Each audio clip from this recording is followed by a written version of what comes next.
Okay, so continuing with the sadhana and still related to sort of the aim, the purpose of doing the sadhana, just very simply, it's for liberation, tharva. Sometimes we call it tharva, sometimes we call it changchup, sometimes we call it sangje, whatever it is.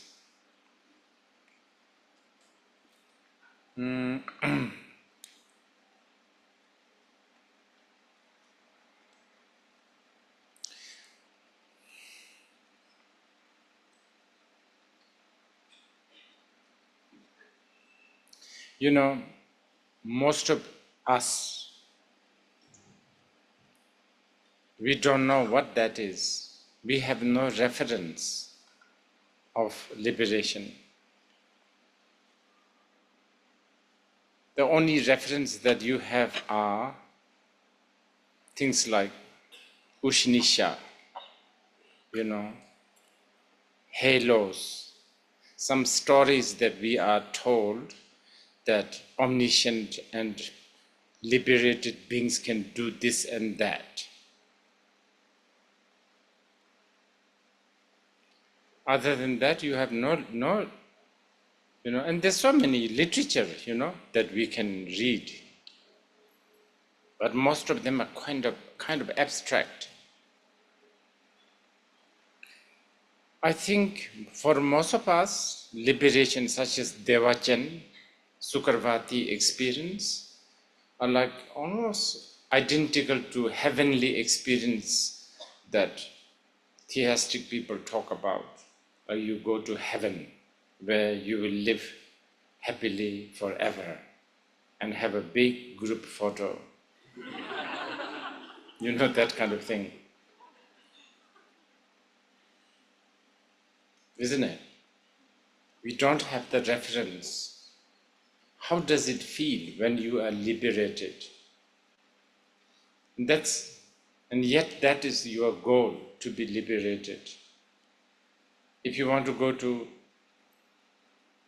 if there's a desire to go to Hawaii, it may be because you have been to Goa recently. So you have a reference, beach, blue sea, waves, salt water. If you like that, then there's a reason to go to Hawaii, long for Hawaii. The liberation that we are all supposed to be longing for, we don't have much. And anyway, on an experiential, emotional level, anyway, we can't even have it, emotional level anyway. What you have is this very, what Chogyam Trungpa Rinpoche called, I guess so, that's what he called, but anyway, I don't know. Anyway, something like a heart of sadness. Some of you kind of obvious and continuous, others once in a blue moon when things continuously doesn't work, when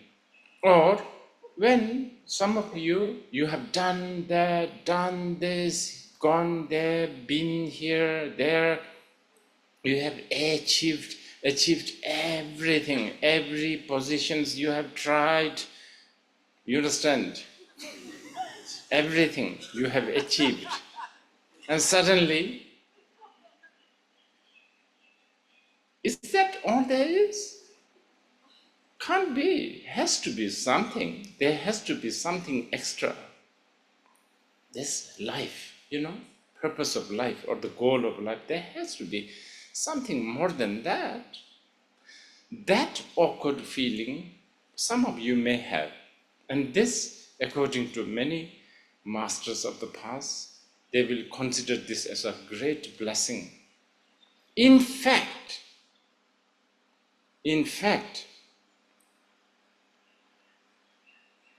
they will, since we are talking about sadhana, I'm bound to talk, I have to talk about deity, Deva.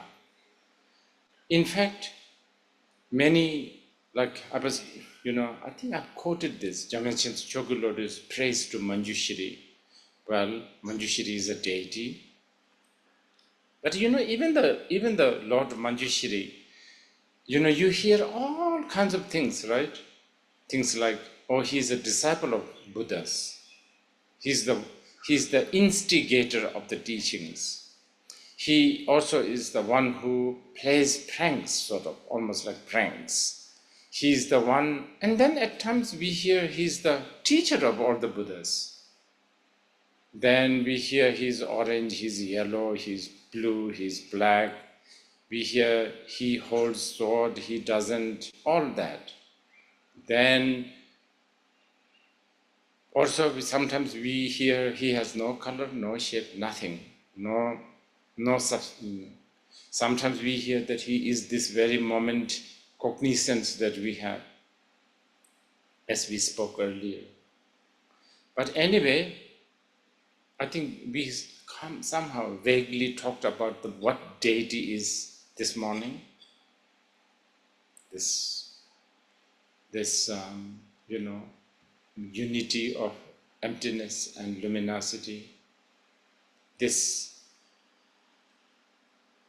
whatever you have, that what is the phenomena that can be everything and nothing together, simultaneously. Water is simultaneously water and home. Simultaneously. Bad is simultaneously good. Good is simultaneously bad. Sahaja.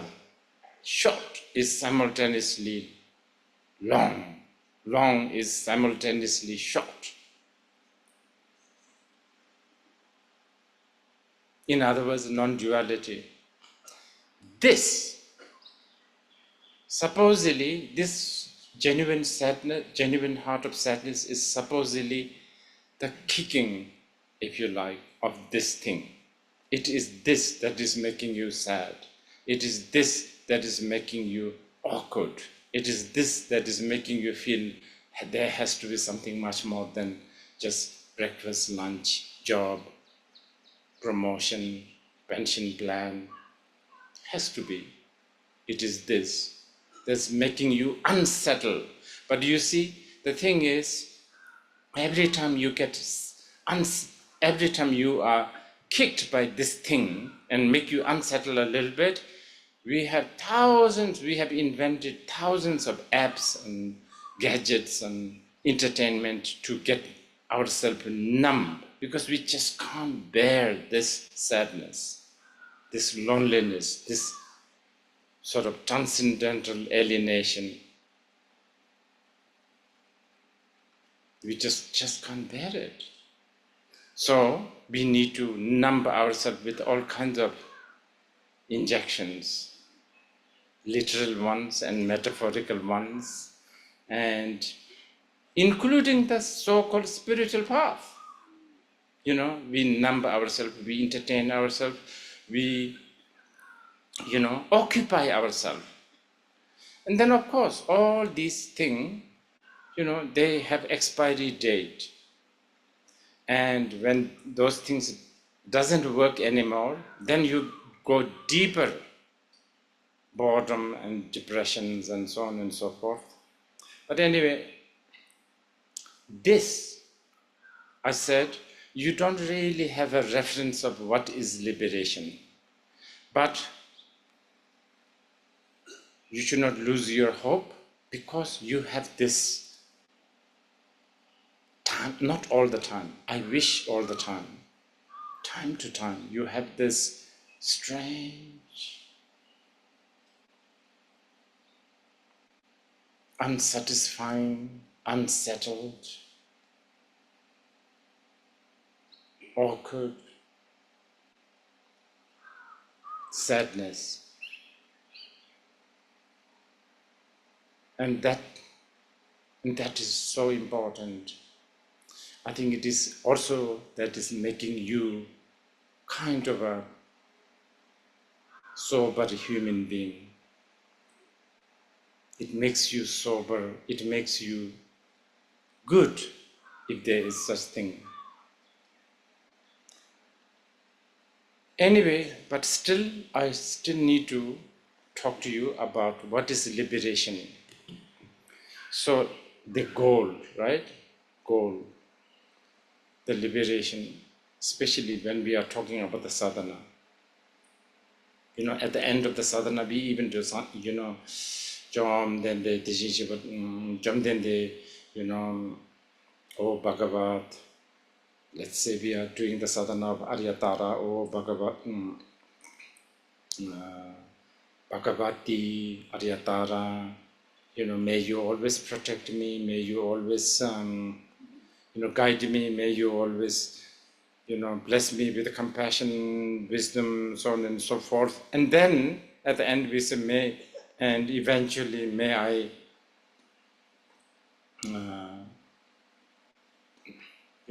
Gopang, we call the word is Gopang. It's such a beautiful word. In Tibetan we call it Gopang, meaning may I actualize, Gopang, your state, your space, basically, may I become you. We always say that. It doesn't have anything to do like, it is not at all even remotely close to, oh, Aryatara, please bless me so that I will one day live happily forever and take lots of selfies every day. Not at all, not even remotely. So what is this Gopang? What is this state?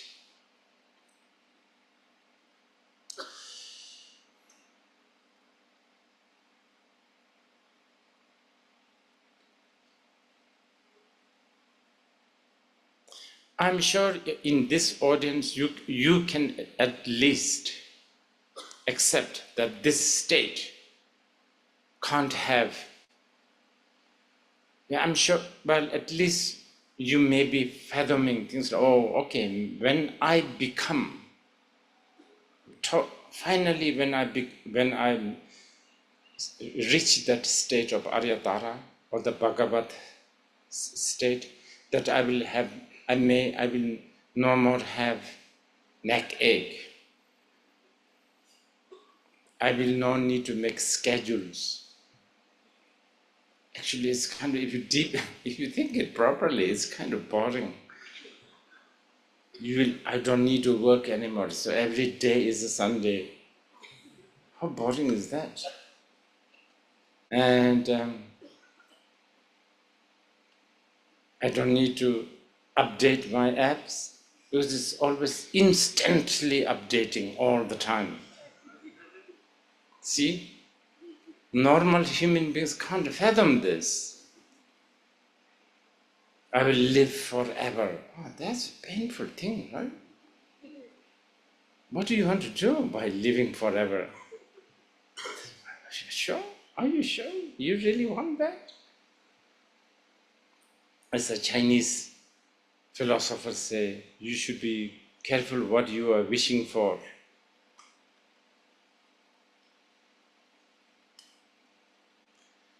But what is that Gopang, that state of the deity, the Deva? Okay, one big one. No time, no more time.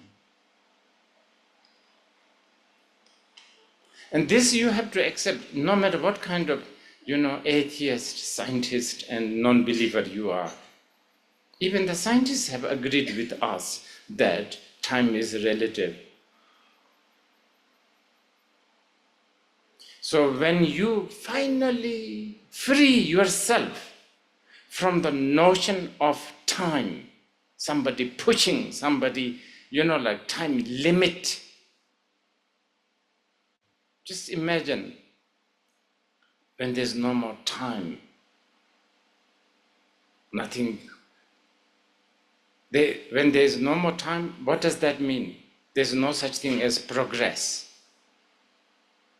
There's no such thing as immature or maturity. Because all this is a time talk, expiry. Obviously, no birthdays. When there's no time. And you know what? This is very, very acceptable, really. And you are already doing it. And I know you are doing it, and not only you are doing it, big part of you going out there longing for pleasure is actually you are sorting after a timelessness, such as even a glass of whiskey. You just want to kill the time. I mean, we even say this, the word kill the time. What a profound word. But you end up, what's the opposite of killing? Making it revive. You always end up reviving and giving birth through time. No more time. This is very experienceable.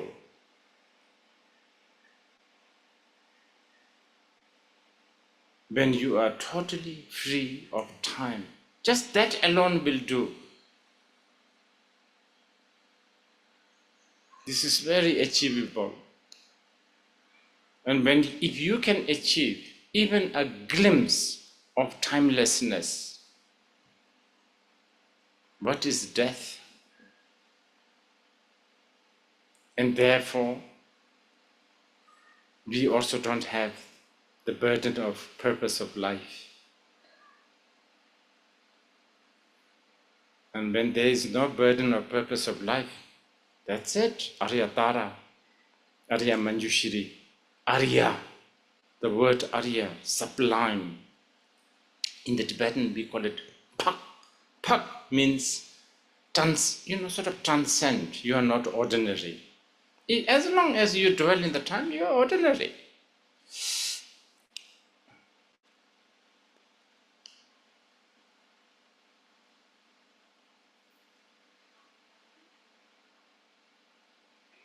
And you can do it because time is relative.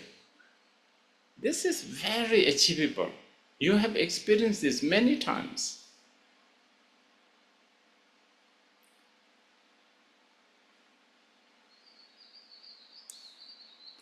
Okay, we will come back to this if necessary. I will see as we go on with the question and answer. But I think now we will go to the structure of the sadhana. Okay, the structure of the sadhana. Before structure, maybe ingredient. What makes a sadhana? What is the component? In fact, it's not only sadhana. Every Buddhist practice, no matter what, small thing, big thing, whatever, must have two indispensable ingredient. It has to have the element of wisdom, and it has to have the element of method. This is tabdang, shut up, we call it, must. You cannot not have one.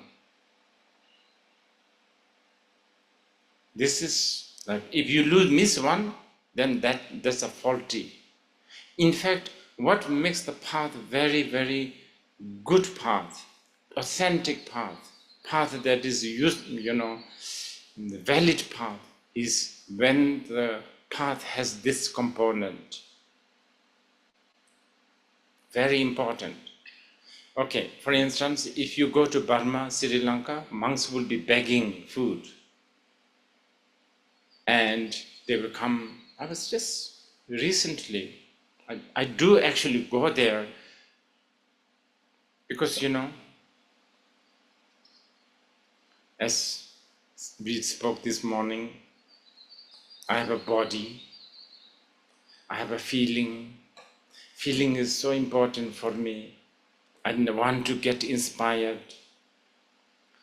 I want to sometimes experience the Mangada days, Mangada or Vaishali days, when Buddha was alive, when Buddha was begging alms with all these beautiful, serene monks in the street. I wanted to experience this. And where else? But in places like Laos, so beautiful. It's just so beautiful. You know, early morning, sunrise, 5:30, all these monks silently walking. Villagers, they all have their rice they offer. That, for the monks, it is their discipline, their practice, begging food. In fact, I was talking just yesterday, you know, begging is actually begging food.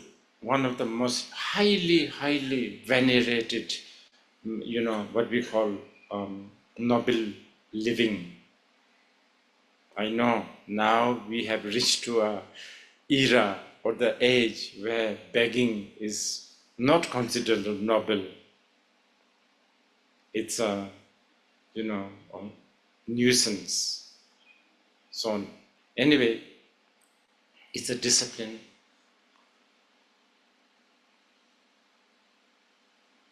And in many, it's an incredible method,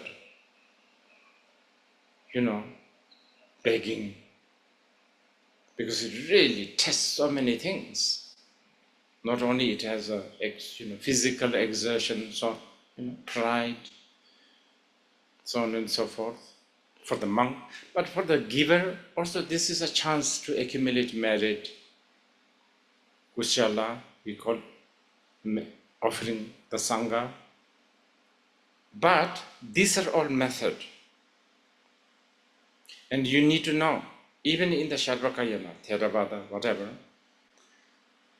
Kushala, practice of, you know, making merit is never devoid, should not be devoid with the wisdom of anatta.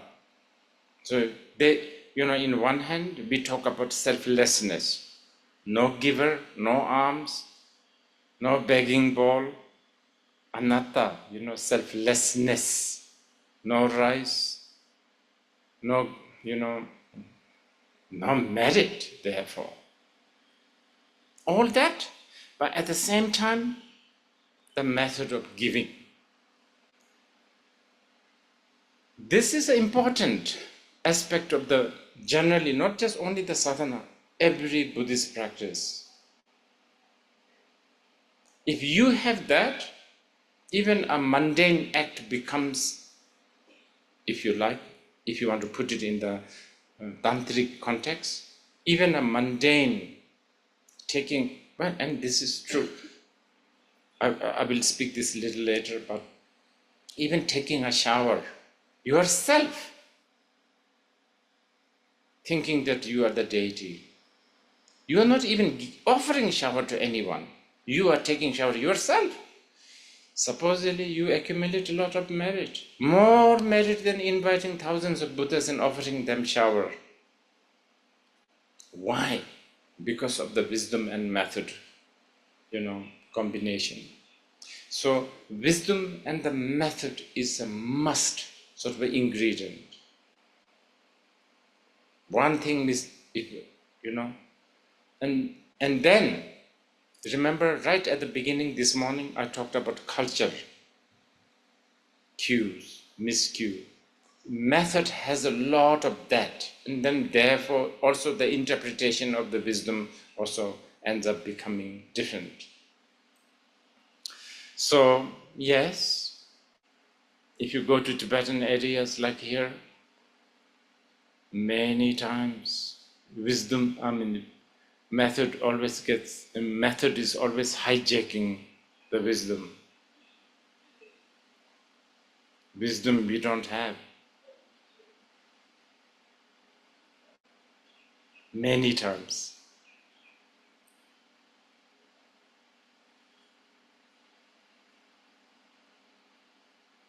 This also exists within the, you know, like within the schools, I think, since there's some Japanese participants. Like there's a beautiful temple in Tokyo. It's quite a big, and as you enter, the main shrine has a one big stone and one small stone. And the big stone is the Buddha, and the small stone is the Ananda, they say. Fantastic. It's incredible, message in there. I'm not even going into this area where, like nature. We are not talking about the stone, nature, environment, not that. It's just Buddha himself, Shakyamuni Buddha himself said, those who see me as a particular form, they have a wrong view. So why not? A stone is fine. But because many times Zen teaching, sometimes they get, one could see sometimes this kind of statement and this kind of representation is very wisdom oriented. So, I don't know if I am a little bit teasing Japanese.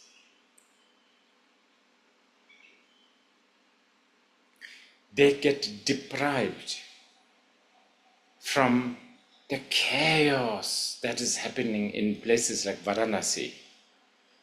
All the chaos, the flowers, the half-burnt incense, and then the bell, and then, all this chaos. And then all these gods, like statues smeared with like sindurs. They are also so beautiful. But the thing is, in places like India and also in Tibetan area, too many ritual, too many representation, too many statues. So the wisdom, so you go and talk to any of the Tibetan villages here and give them one big stone and one small stone and say this is Buddha and Ananda, most likely they will not accept. This happens a lot. But anyway, I've told you, ingredient, tabdang, sherab, is always there. Ingredient, wisdom and method. And many times they overlap. Okay? So I will tell you, okay, Padmapani, one face, two hand, with a flower, very appealing. Very handsome, very appealing method. Suddenly, Avalokiteshvara with the forearm. The forearm is leaning towards the wisdom because that's from the dualistic point of view, it's not acceptable. But we shove it down to the mind of the practitioner. No, you are a man, okay, visualize it as a woman. Stuff like that. You have 2 arms, we know this, but from today, you have 1,000 arms.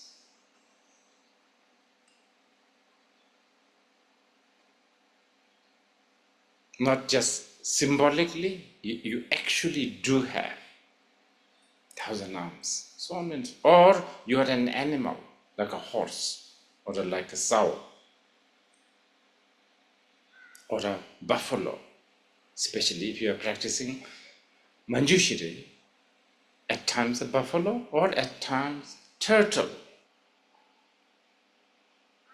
So all this like mind, boggling, sort of shifting, like totally not normal. This exists all the time. So, okay, in all the path of Buddha Dharma, ingredient of the wisdom and the method is must. So this is given. Now, the sadhana. Keep in mind, sadhana definitely has to have this. But the sadhana has its own ingredient. based on that.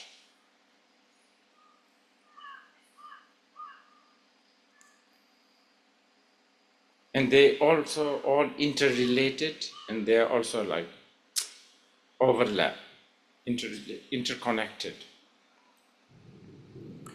And depending on different kinds of sadhanas, also different kind of ingredient and different kind of structure. And what I'm going to tell you is a very general one, which will help you, I think.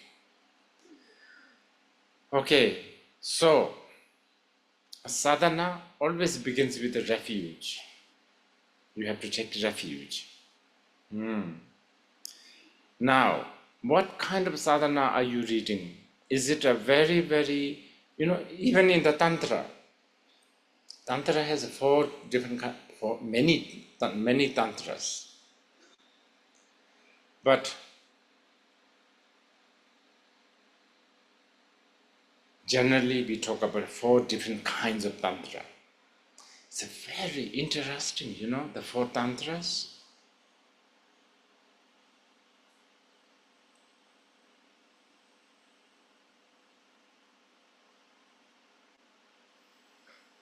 What is the opposite of obnoxious? What? Appealing? Agreeable. Okay, so if you are the most agreeable human being and who is so stuck of being agreeable yourself and expecting the others to be agreeable also, then you deserve Kriya Tantra. It is. But if you are really, really obnoxious and you also don't mind the others also to be obnoxious, yeah, more likely you are vessel for the Anuyoga Tantra.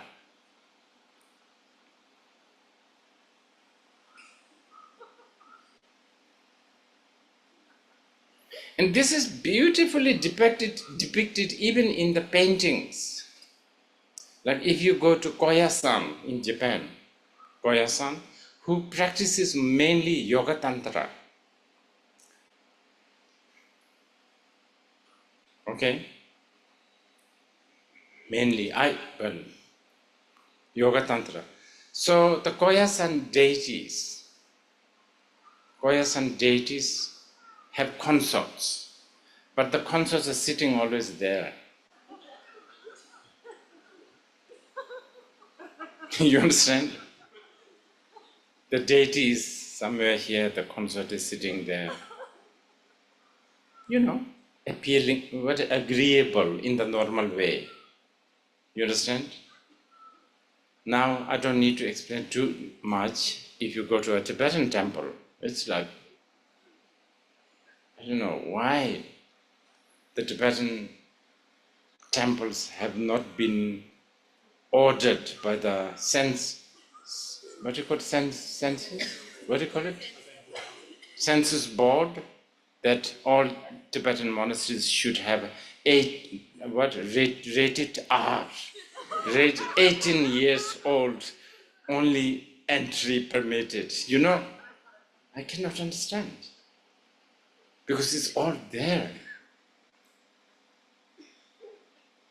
But things like 18 years old, all this is again the cultural cue, miscue, cultural cue. And then I've also said there's the modern culture, the ancient culture, the West, the East, the South. All that is too complicated now. So complicated. But I think you know what I'm talking about. So sadhana has a lot of different things. And in Tibetan tradition, we practice almost all. But mainly the Anuyoga Tantra and sometimes the Kriya Tantra, such as there's a practice called Nyungne, which a lot of people like. Nyungne, which is basically fasting and not drinking and, taking the silent vow. Very, very, because, fasting,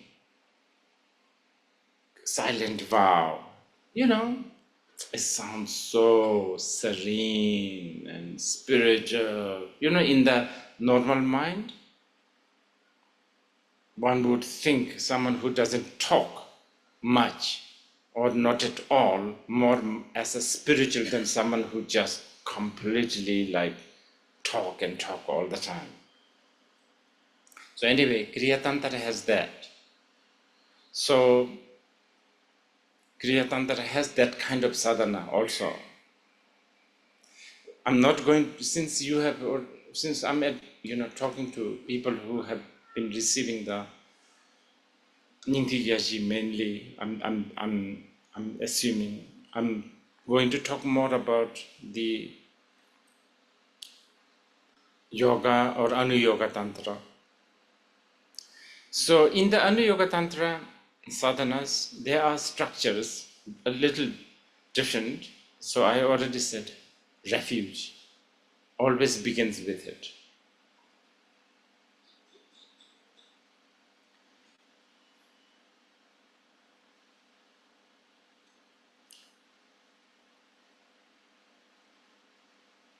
Actually, highest Anu-Yoga Tantra sadhanas even don't need this, but let's not go in there for now. Stand it once. It begins with a refuge. And I have to say, refuge, I take refuge to Buddha, Dharma, and Sangha, all that. But Tantric exclusively, the understanding of the refuge is we call it, to be, even understanding the very word refuge for Tantra is a little different, I would say. So usually refuge is surrendering, right? Surrendering, accepting, surrendering. I'm thirsty, so without the doubt, I surrender to this phenomena because I know this is undeceivingly going to quench my thirst. I can trust this. I can trust this one, that this is going to quench my thirst.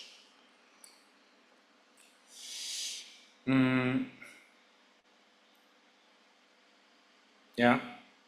Now, Tantric people, they think, yes, you can take refuge to this guy called Shakyamuni, who was the son of the Maya Devi, Shuddhodana. Sure, relatively, but this is a historical figure.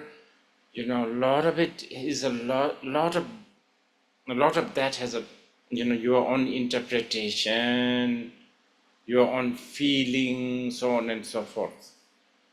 So for the Tantra, accepting and surrendering to this deity and the Buddha we talked earlier, the unity of the emptiness and the luminosity, that which you have, your mind, that undeceivingly, it is the truth, right? Fire is hot. It's never going to sort of one day become cold and then next day again back to hot. It's always fire is heat. Your mind, the essence of the fire. Essence of the fire is heat, or the character definition. Appearance can be orange, red, and if you are distant, you are far from the fire, you will not feel heat. That's what the actual fire, if you touch, is going to burn you. Likewise, your mind that you have, yes, it's sometimes muggy, it's sometimes agitated, it's sometimes happy, unhappy, bad mood, good mood, whatever. But the essence of this mind is none other than the unity of emptiness and luminosity. And this you can trust. It's not never ever going to change. So that is the attitude of the Tantric refuge. So depending on what kind of sadhana, and also, sadhana texts composed by different masters. There are some masters who may have composed the sadhana for a specific beings who may not still have a hard time chewing the solid food. You understand? So for them, things like the object of refuge, sitting on the lion's throne. Who knows why we are so obsessed with the lion's throne? One would think it's so scary to sit on a, 8 lion underneath you. But anyway, Indians, they like these things, elephants. And a lot of this came from India. And the Tibetans, they just buy it. They don't even ask questions. They don't. So, it has to be good because it came from India. They call India Pakli Yul, the land of Aryas. In fact, the Tibetans paid a lot of gold, offered a lot of gold, and, asked them questions and asked them for teachings. But lotus? Have you ever thought about that? India, they have lotus in India. That's why, your lotus feet. What does that mean for a French? How do you say in French, by the way? Your lotus feet. What? Feet the lotus?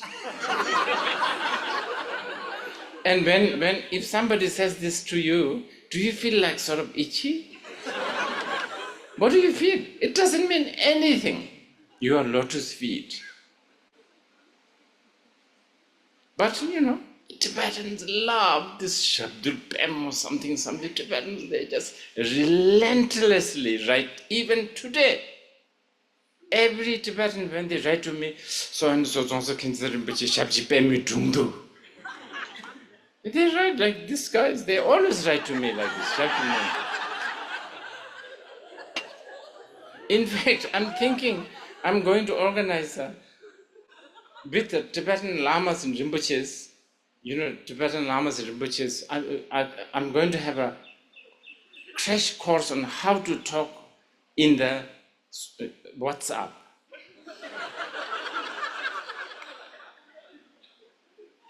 Because some of them, there's a guy, he's in Kalimpong, by the way. His name is Lama Chada. I have to actually spell it out, his name is. Please give him this message. Most of the time, I will receive about 10 messages. Okay? 10 lines. Each of them like 59 seconds. So I usually skip about 9. The last one, usually that there is whatever. So it begins with things like, you whose name cannot be uttered. Is that very Indian? Has to be, right? You whose name cannot be uttered. You who is like the sun and the moon, the combination, the embodiment of all the Buddhas, you who I sort of stumble into, stuff like this. Still they write like that. Same messages like this. It's a very, very, culture. Sometimes it's beautiful. Other times, especially if you're about to board a plane and you need to pass an important message, it's so annoying. Anyway, your lotus feet, like lotus. And Tibet don't have lotus. In Tibet, probably now they do. Maybe they have air-conditioned room. Never used to have lotus. So have you noticed in the Tibetan tankas, the lotus they painted are mostly wrong. doesn't look like that. Most of the lotus doesn't look like that. But who cares? But anyway, how did the conversation reach to here? What was I saying? Do you know? Anybody? What? Taking refuge? Yes. Taking refuge. So, taking refuge to the Buddha, meaning taking refuge to the nature of your mind for the Tantra, but also Shakyamuni Buddha, okay? Not excluded at all. Relative refuge, fine, still good. Taking refuge to the Dharma is not necessarily taking, no, of course it is taking refuge to the teachings of the Buddha that is taught by the Buddha, but also the truth of the phenomena, such as all compounded things are impermanent, all compounded things are impermanent, all emotions are pain, so on and so forth. But for the Tantra, there's another truth. Everything is just a deity. That is what you are taking refuge to. When we say we take refuge to the Dharma, we are taking refuge to the fact that everything is Deva, or Guru, or Dakini. Okay, different sadhana. Now, Sangha needs a little bit of. Sangha is usually understood as the community, usually the Sangha is also referred to ordained community who have, sort of renounced mundane life to the, the life of seeking the, path that will lead them to liberation, not only for themselves, but for the others. So very, very holy object. That is there. We very much. That's a fundamental. But the Sangha, especially in the Vajrayana, is I think the easiest way to talk about the Sangha for the public, audience like this is,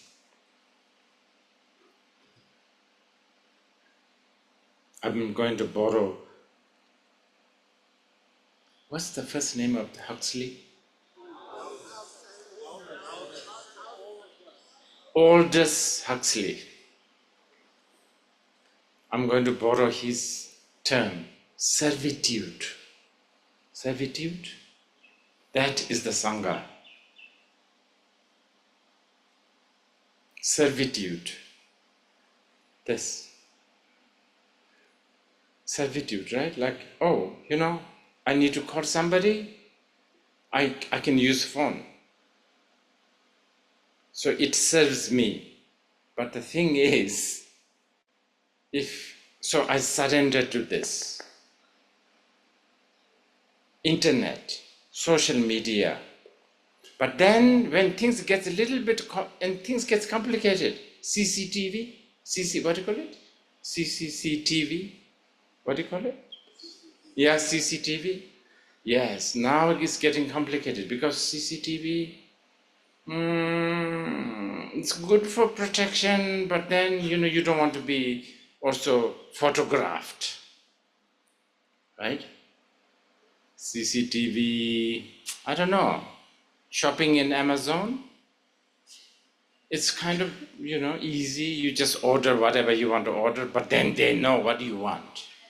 So next you get all this, and then you end up buying all of them. So servitude, I would say, for the modern people to understand is servitude. So I think Huxley, I think so, if I'm not wrong. I think Huxley and I think Huxley said something like, basically, there's only one dictator. There's really, totalitarian. Real totalitarian is the servitude system. And it's very, very difficult because, You want security, you want easy things, you want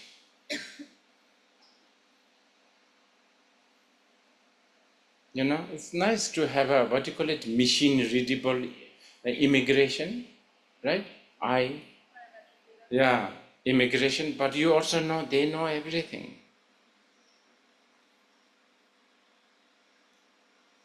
So this is what we have. So it's a system or it's a service, I guess you can call it. And the Sangha is a big support. I'm not only talking about this kind of Sangha, which is also important because the support, you don't know page numbers, you ask them.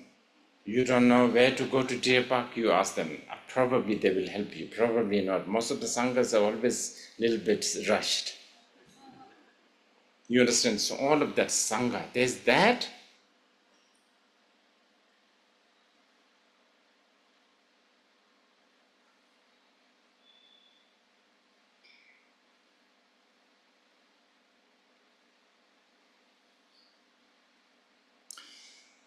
But when the servitude is all devas,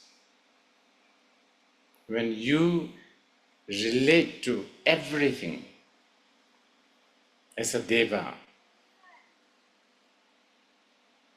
then you are all together having different kinds of servitude. Servitude, I think is the right word.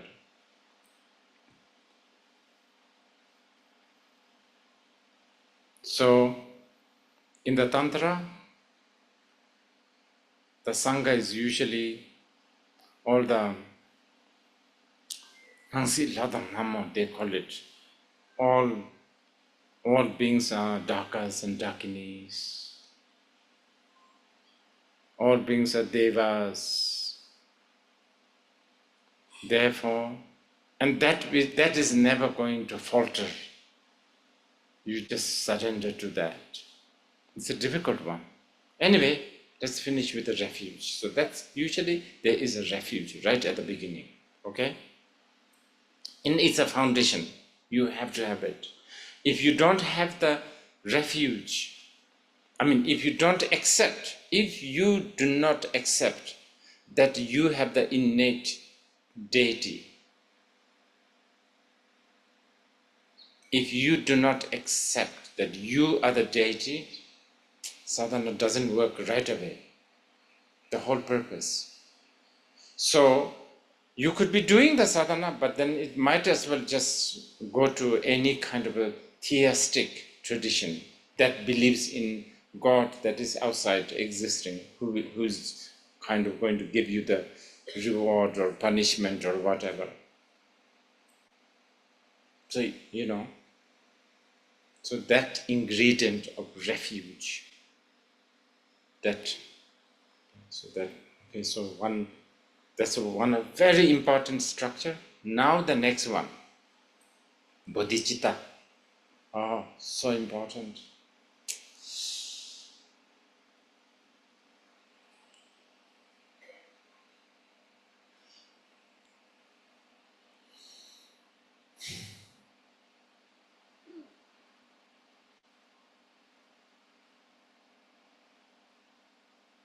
Bodhicitta, such a big subject also.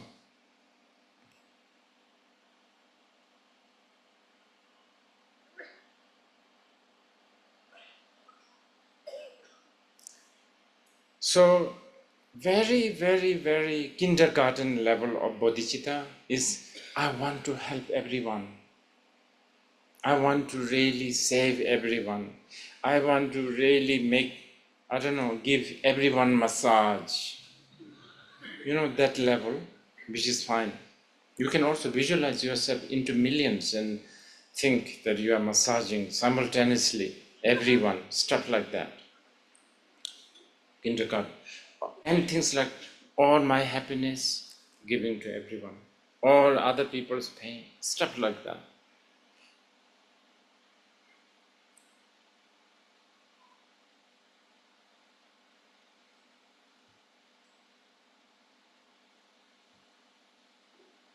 So things like, I want to practice this sadhana to enlighten all sentient beings. That's like a junior high school level bodhicitta.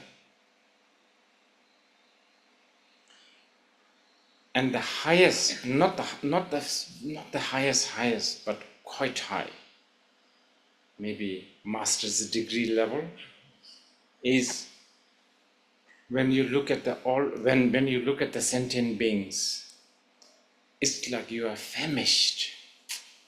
It's like a gold merchant facing with a land field of ore. It's all gold. So your attitude to sentient beings is like, oh my goodness. Buddha it's all Buddhas.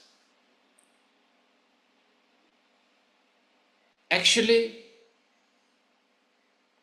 the job of enlightening others, awakening others, the real 99.99.99 is done by the others already, because the others have the Buddha nature. You can't make it anyway. They have it. You don't have to upgrade it. You don't have to download it. You don't have to insert. You cannot. They all have it. This knowledge, having this attitude, gold merchant looking at a dirty, like ugly ore, and getting so excited, just as excited as finding a polished, shiny gold. Like that. This is, master level of bodhicitta. And this is master level because this will not make you tired. Okay, you are trying to, help somebody who will really sort of annoy you. It doesn't matter. Anyway, he or she is already sort of without my help anyway. He or she is good. So you will never give up. Otherwise, me trying to make this stone into gold, I will be tired after a while and I'll be disappointed. It's never going to become gold. But if this is an ore, I can beat it, burn it, and then it will but of course, sometimes I will also get tired, right? Because I myself am not that perfect. But there's a very strong belief and acceptance that this is all. For lots of reasons. Anyway, that. Okay, highest level of the bodhicitta. Knowing that all sentient beings are deity anyway. Awakened. I'm borrowing Longchenpa's word. All sentient beings are awakened. What are you talking about? Who? Who is not ignorant? Who is ignorant? All I see is Buddhas without any not a single one is not Buddha. That is quite a high level bodhicitta. That's the bodhicitta, ultimate bodhicitta. So that's the sadhana. So this exists in the sadhana, second part.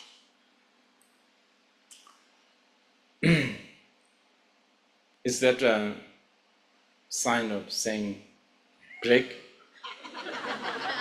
I don't know, you tell me, okay? When is it? Now?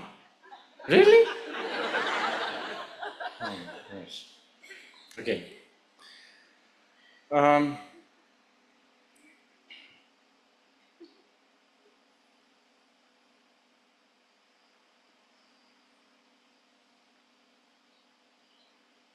Just want to wrap up the bodhicitta, and the refuge and the bodhicitta.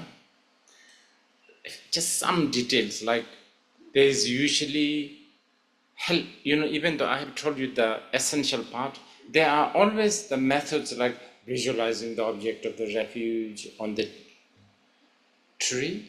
Oh, I have a feeling this is a very Indian thing. Indians love trees. I have noticed this. When Indian tourists come to Bhutan, I've always noticed they either take photos in front of a tree or a water. They love trees. I don't know. Bodhi tree, all these trees. So anyway, we have a lineage tree. You must have seen there's a big tree, and in the center sits the main one, and on the branches, actually, for a French, I don't know, it must not be that inspiring. Like everybody, like on the branches. Like, have you been to Morocco where all these goats are sitting on the big tree? Like complete filled by goats. So I'm sure the French, connection with Morocco, when the lamas talk about the refuge tree, I'm sure sometimes the goat image, this sounds like a goat eating leaves. But anyway, this is cultural. Okay? I can go, I mean, if you want me to, I can sell tree. I can say, oh, the tree must, not, like,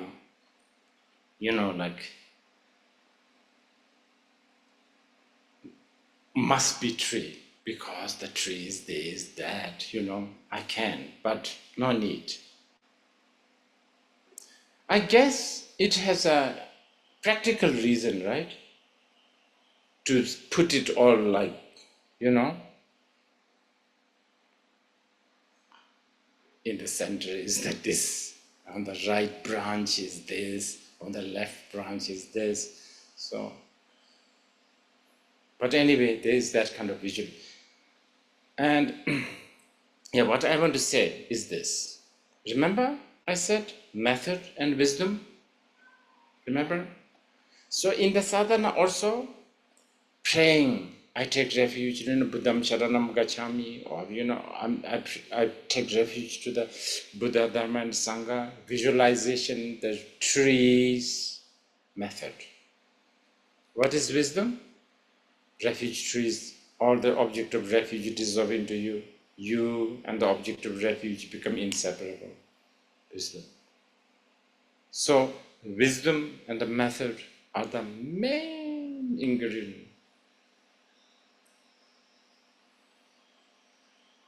Okay, we take a break for tea.